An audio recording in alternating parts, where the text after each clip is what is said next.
दिनै आङो बानायनो लादों पोहा, जायखौ सोरबा सोरबा चिरा होननाबो बुङो। गेसखौ जलायग्रोना लानोसै। केराहिया दुंबा थाव एसे होनानै आलुखौ एवग्रोना लानोसै। पोहायाव आङो आलुबो होगोन नालाय।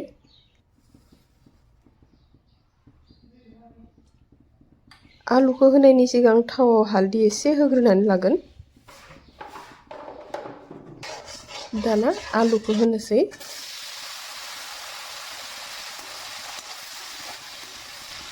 संख्रि एसे होनानै एवबावनोसै, ओमफ्राय आलुआ रुइबा मोनसे बासनाव खांनानै दोनथ'नोसै।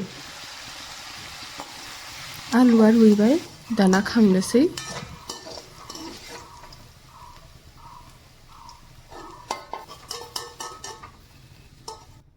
दायो थाव एसे होनानै तेज बिलाइ होना होनोसै, ओमफ्राय तेज बिलाइखौ दसे सम एवनानै गथा गरम मस्लाखौ होना होनोसै। गथा गरम मस्लायाव होदो आङो दालचिनि, गलमरिच, जायखौ ब्लेक पेपार होननाबो बुङो, बेनि उनाव लं, ओमफ्राय आरो इलाइचि आरो दुन्दिया बेगर गरनैसो होदों, ओमफ्राय बानलु गोरानबो होदों। गरम मस्ला एवनाया जाबाय, दायो हाइजें एसे हानानै दोनदोंमोन आङो गोलाव गोलावै, बेखौ होना होनोसै। बेखौ दसे सम एवनानै सामब्रामखौबो होफागोन।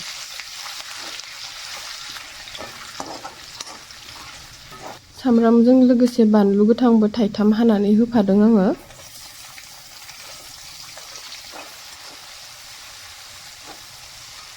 संख्रिखौ होखानोसै, उनाव होदेरला।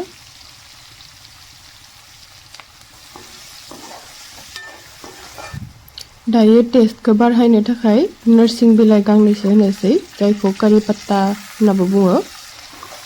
नोंथांमोना नोरसिं बिलाइनि जायगायाव दुन्दिया दङबा दुन्दियाखौबो होजागोन। दायो हालदै एसे होनोसै कालारनि थाखाय। दसे सम एवनानै पोहाखौ होनोसै। पोहाखौ सिगाङावनो सुनानै दैखौ सोलामना दोननांगौ, होमबानिया पोहाया बुनानै मोजां जाना थायो ओंखाम बायदि। दानिया पोहाखौ होनोसै। नोंथांमोना नन भेज जानो गोसोबा दाउदै आरो चिकेनबो एड खालामना होजागोन। चिकेन आरो दाउदै होनानै उनाव मोनसे रेसिपि लाबोनो ट्राइ खालामगोन आङो। नोंथांमोना ओंखामखौबो सेम प्रसेसआव एवनानै जाजागोन, फ्राइड राइस। पोहा आरो फ्राइड राइस टेस्टआव एसे एखेयानो जायो। नोंथांमोना फुङाव एज ए ब्रेकफास्टबो बेखौ जाजागोन, उदै बुंखायो। आरो इभिनिंफोरावबो ओंखाम उखैबायबा एसे लाइट जानो लुगैबा जाजागोन बेखौ एवनानै। फ्राइड राइस बानायनोबा ओंखामखौ सिगां संग्रोना लानो गोनां जायो, बाट चिरा पोहाखौबा नोंथांमोना सुबानो जायो। सुनानै दसे सम दोनबानो फुलिनानै ओंखाम बायदि जाना थायो नालाय, थ' एकदम इजि प्रसेस। बिनिखायनो आङो फ्राइड राइसनिख्रुइ पोहाखौ बांसिन बारा प्रिफार खालामो आरोना। नोंथांमोनाबो आं बानायनाय बायदि बानायनानै जाना नायदो। दसे सम एवनानै दहायनि आलु एवना दोननायखौ होना होगोन बेयाव। एवना दोननाय आलुखौ होनोसै, ओमफ्राय एसे एरनानै खांनोसै। आलुआ अपसनेलसो, नोंथांमोना बेयाव भेजिस बा बुटफोरबो एड खालामजायो।